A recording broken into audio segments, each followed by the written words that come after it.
set, ballin' nothing but net. Posting my clips, shut down the internet. First like it, comment what you like best. I won't pass it like boy, put me to the test. Nothing but net, show you know we coming up. Cop our merch if you wanna show love. Sub to our channel, help us level up.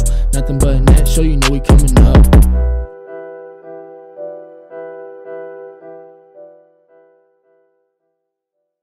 What's up, everyone? Welcome to the 17th episode of the Nothing But Net Show. I'm your co-host, Jamar Alexis, alongside Michael Garcia. And today, we're going to give you guys a little bit of a different vibe. We're not just going to talk about our topics. We're going to play a game. It's called Something, Nothing, or Everything.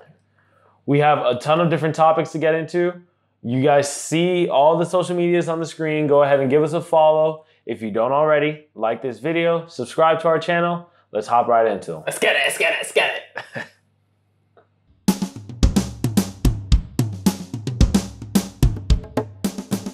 So, the way this game works, me and Jamar have both picked the hottest topics in the NBA. Neither of us know each other's topics. I'm going to introduce one to him. He's going to respond something, nothing, or everything, and then why. And vice versa. So, we'll be taking turns. Jamar, let me start this off with you. I'm excited. We saw Kevin Durant and Golden State head out to LA. Something, nothing, or everything. LeBron James and Kevin Durant talking like this. My gosh. Let's see. Something, nothing, or everything.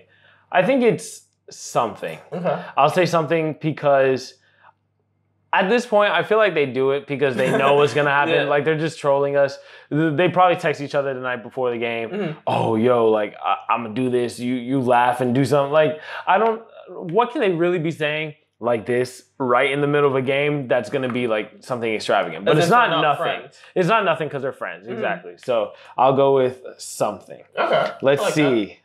I'm going to hit you with this one. All right. Russel Westbrook, for the third consecutive year, will average a triple-double. Something, nothing, or everything. I'm going to go everything on this one. Oh, Lord. So, the reasons why, don't get me wrong, after the first season, I was like, all right, you're stat hunting it. Second season, like, all right, you did it with Paul George. Now it's like, oh, you did it with Paul George again. Yeah. And I think the reason why it's everything is it's only been done once in the 60s. LeBron James has never done it, which, no, I'm not throwing shade on him. It's just the fact that if LeBron James hasn't done it, the most all-around player ever hasn't. Yeah, it's just like, all right, well, it's pretty special. You do it for 3 straight years, and after watching him more, I understand why he gets the rebounds. He gets it, and he goes. He's a one-man fast break. It wasn't like, don't get me wrong, there are some times where Steven Adams boxes someone else out for him. He definitely stat hunts, yeah. Yeah, he does. And his team's aware of it, too. They help him, yeah. And, I mean, 3 or 4 of those rebounds either lead to him passing the ball down court or him taking it. So, that offense, when they're stagnant, sometimes it needs that spark plug, and Russell Westbrook is that spark plug. I can feel that. Now, this just came up. Paul Pierce is talking a little reckless. Oh, my gosh. He said he's better than Dwayne Wade all time. You're going to hit me with this one? Yeah. Oh, my gosh. For those of you that don't know, I'm a Boston fan for every sport. So the C's are my favorite team outside of this current era I'm in because I'm a LeBron fan above everything, so I root for his success. It's a complicated matter. But Paul Pierce was actually probably my first favorite player ever. And then LBJ. And then LeBron, right. And that's actually how I got on Bron because I saw him in the playoffs. I was like, oh, shoot, he's nasty. He get my man buckets. But Paul Pierce thinks he's better than Dwayne Wade. Something, nothing, or everything. Yeesh. I'm going to say nothing. He's a top tier NBA player. First of all, there's 2 layers to this. First of all, his career gets a lot of slight because he didn't play in the social media era. Fact. People act like, and again, I'm not saying he's like a top 10 player ever, but he wasn't trash. People act like he was trash. And that's the thing that gets him, I'm sure. And secondly, is he better than Wade? No. Did he have a better career? No. But why shouldn't he think that? He's wrong. But he's a competitor, right? If I'm in the NBA and I'm a champion and I'm have a well accomplished career, I'm gonna think I'm better than everyone too. Now see, Kobe thinks he's the greatest player ever. I didn't see people clowning him. I mean, what did you expect him to say? But it's also like if Shaq said Giannis is better than me than age 24, once he's retired, like Paul Pierce retired and he sees what Wade does, he felt what Wade did. Wade knocked him out the playoffs several years. Look. But look. No, you know what the best part about it was? When he's like, give me Chris Bosh and LeBron James at 25. We got 5 rings. Yeah, I hope so. If you give Dwayne Wade them in 25, in 5-6 rings. Okay, but seriously, I think the 2 facts that I brought up earlier, I think that's exactly the issue here. One, people think he's trash. The man was not trash. The man dropped 45 early 2000s. Early 2000s Paul Pierce was nasty. Again, not top 10, 20 player ever, but also not like bottom 100 player ever that people make him out to be. I mean, and as a competitor, I can completely understand. You're gonna think you're better than someone. That's what you should do. Yeah. And then Wade kept messing with him on Twitter. That was great. All the quote tweets. Wade, oh my god. Cocaine is a hell of a drug. That's crazy. I couldn't have said it better. That killed me. That's crazy.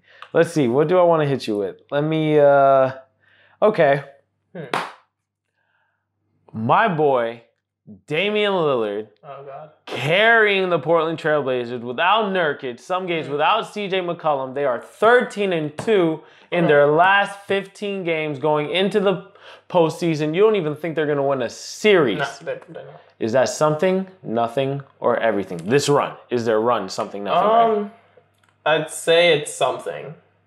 If they were healthy, I'd say it's everything. The reason why I think it might be an issue is I see them losing in the first round, but I don't see their future path being too bright. Just because him and CJ, they're great. I like them together. Just I'm gonna let you finish. And no Nurkic for a year. They honestly might blow it up after this year or next year. That's why I'm saying it's something. It's great that Damian Lillard is doing this, putting the team in the backpack, but even if it results in a second round exit, what does that do? Are you done? Yeah. This is everything. This is everything. Oh my gosh. Oh my gosh. Nurkic goes down. All hope is lost. CJ's in and out. All hope is lost. What is Dame doing? 30. 40. Win. I've seen Harden do it all year. Listen. Wow. Without Capella, who's better? Listen. Without Chris Paul, who's better than CJ? This is everything. Damian Lillard, as I tell you all the time, second best point guard in the league. I don't want to hear it. Second best point guard in the league. This is everything. This run is crazy. I'm loving it. Now, oh no, I asked you that one. Yeah. Okay, it's your turn. Let me ask you about the point guard that we both agree is better. And I have him 4 spots better.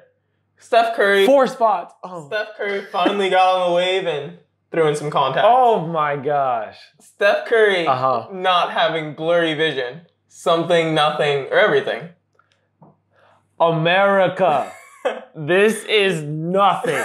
This is nothing. Oh my gosh. Okay, first of all, I want to point out to everyone trolling on Twitter, everyone on social media, Instagram, all those things.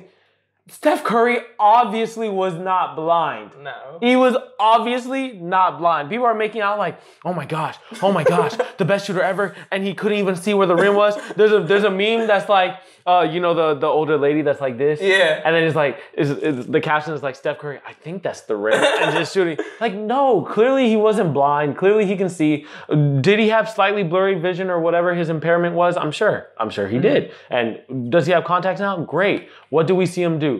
We see one game where he's 40, 9 for 12 from 3. We see one game where he has 7 points on 3 for 15 shooting or whatever. Yeah. Listen, Steph Curry. And then last night he had 40. This is Steph Curry. That's what I said. But I'm saying since then he's hit 50% of threes. That's what he was doing in the beginning of the season too. Like he's the exact same player he was 2 weeks ago that he is today. He went through a slump. All shooters go through occasional slumps. Even the greatest shooter ever, he's still human. And that is it. Like he was going through a slump, and did the contacts make him a better? No, he's the exact same. So I got player. 2 things. One, the fact that his slump is shooting 37% from 3. Right. Oh my gosh, 37% slump. It's wild. Yeah. Second, Yeah. our contacts. So I think the biggest thing is the depth perception. It's like he knows where the rim is. Like the man was pulling up from half court. I don't want to hear. That's what the man was pulling up every game before, every pre-game shoot around. What do we see? The tunnel. He's from the logo. He's from the tunnel shooting shots. He didn't have no vision problems then. Like this is nothing. That's all muscle memory. In my opinion, this is nothing. It's all off muscle memory. Like it wasn't too big of a difference. I think it maybe gets him 2-3 percentage points. Cool. If that. Like it's like I said, he's the same exact player. Listen, we gotta talk about another player. Oh God. That goes crazy. Especially from the scoring perspective, if you know where I'm going. Okay. James Harden. Ooh. Ending this season, 36 points a game. Most ever in a season. Points per game since Michael Jordan, 88. Is this something, nothing, or everything?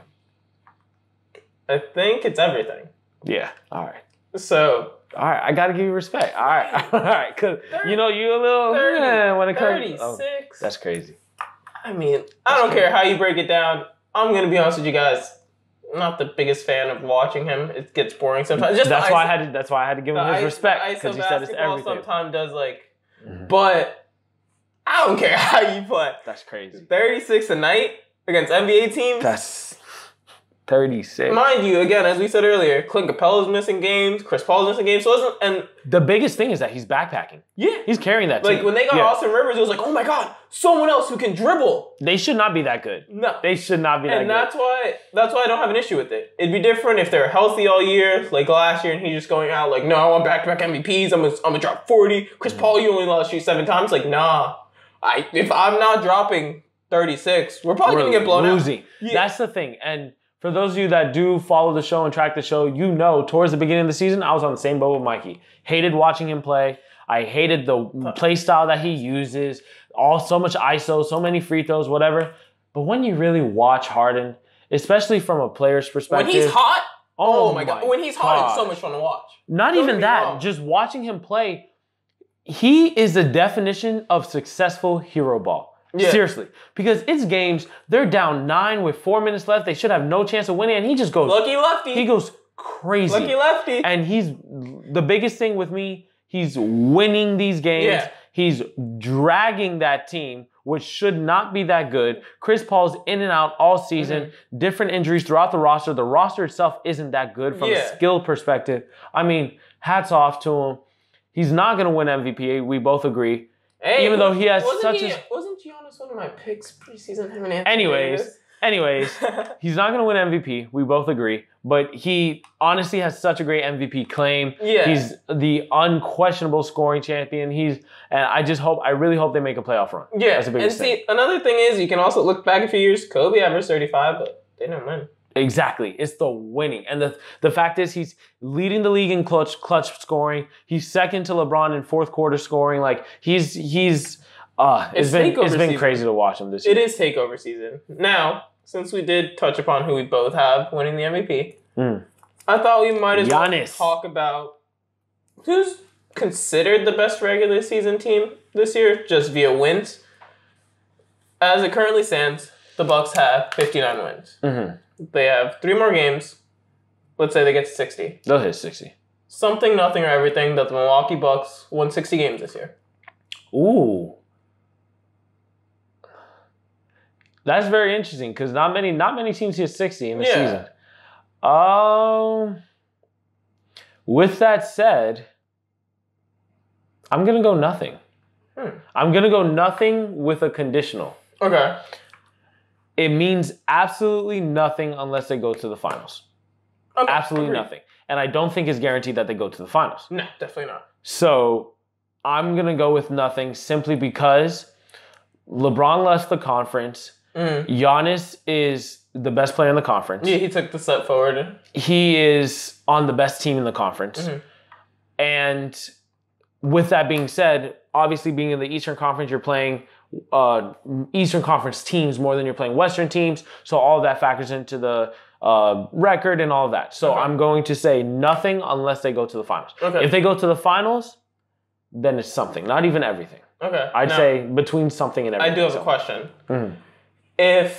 Is it something because it now puts the weight on their shoulders. That last year they were like a 6th seed, I believe. And then going to the one, does like the added weight that like if we don't win our first series since Ray Allen, does that put some weight on it? It's definitely that's the only thing that I was thinking. Okay, they definitely have expectations this year, without a doubt. Higher expectations than the Bucks have had in a very, very long time. Yeah. Their goal should be nothing short of going to the finals. Yeah.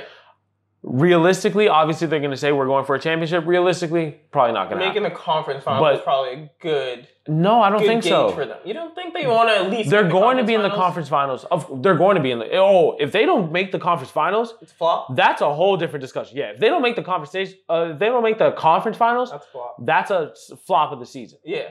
So I'm not even considering that. They better make the conference finals. Yeah.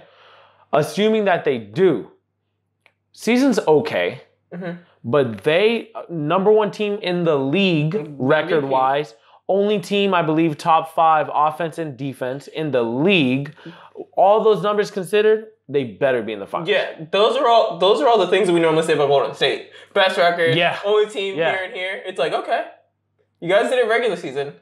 Let's see you do in the postseason. And the thing is, Giannis without that jump shot, it's gonna be tough. You play that Ben Simmons, Giannis defense like Al Horford did last year. Yep. You sag off 7 feet. But I think I dare you do something. I think Giannis, just watching him play, I know the numbers haven't been a crazy jump, but from watching him play, you can tell more dominant. Definitely, he's much more dominant as a player, and he's progressed. Yeah, this was fun, man. Yeah, I like this game. Yeah, we should do it more often.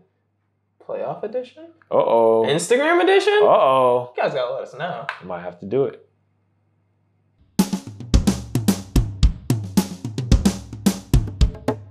Thank you guys for joining us for the 17th episode of the Nothing But Net Show. That was fun. Yeah, I think that was one of, if not the most fun, of the most fun episodes we've recorded. It was genuine too, just so you guys know. Like, we just blindsided each other with topics. That was real fun. As always, we do want to encourage you, check out our website, check out our social media pages, like this video, subscribe to our channel, the whole 9. Yeah, and if you guys like this style format, let us know. Again, we have no problem doing Instagram Lives of this, maybe a playoff edition. Let us know in the comments. Let us know. Reach out to us via the DMs. Like, however you guys want to reach out, let us know. We want to give you guys the best product, and we love you so much for all the support. Definitely. Thank you all for joining us. That concludes another one. Peace.